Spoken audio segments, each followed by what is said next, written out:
avons été très surpris à la lecture de cet article que vous citez, paru dans Libération aujourd'hui, dans lequel il est mentionné que CFAO a remporté le marché de 165 véhicules de l'Assemblée nationale et que EMG avait soumissionné et a perdu pour cause de non-conformité sur des services après-vente et de non-conformité du véhicule proposé.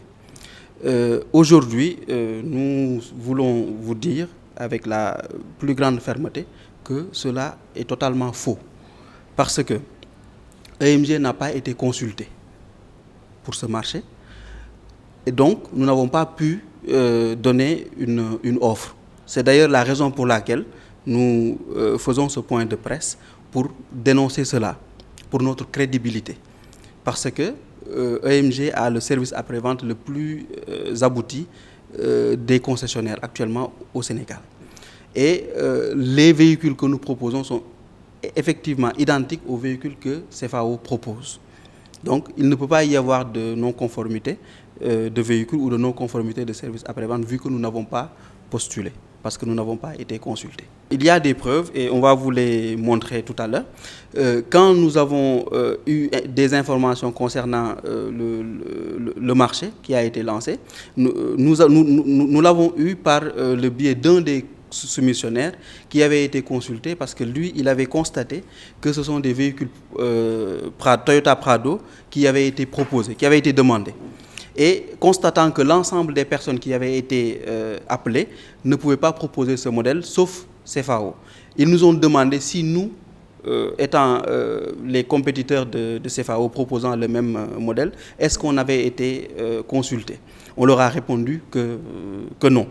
Et constatant cela, nous avons immédiatement écrit à l'ARMP pour dénoncer cet état de fait, qu'il n'est pas normal qu'un marché de cette ampleur, qu'on ne l'ouvre pas pour que l'ensemble des professionnels de l'automobile puissent participer et que la concurrence puisse être ouverte.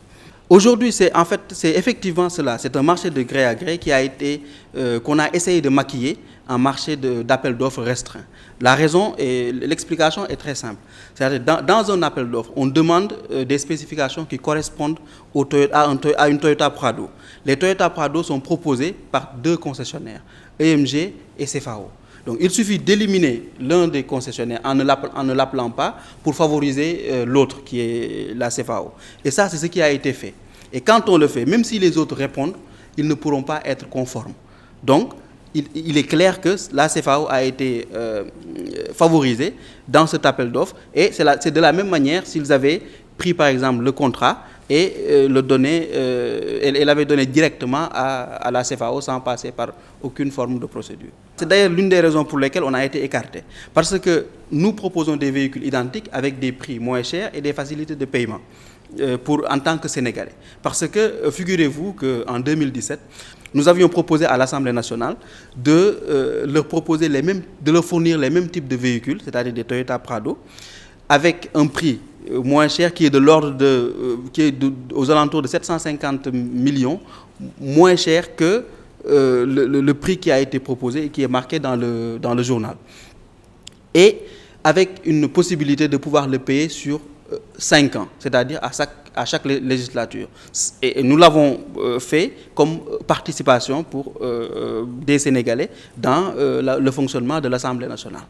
Et c'est pour cette raison que nous sommes surpris et peinés que de telles pratiques puissent avoir lieu dans une Assemblée nationale qui se veut représenter l'ensemble des Sénégalais.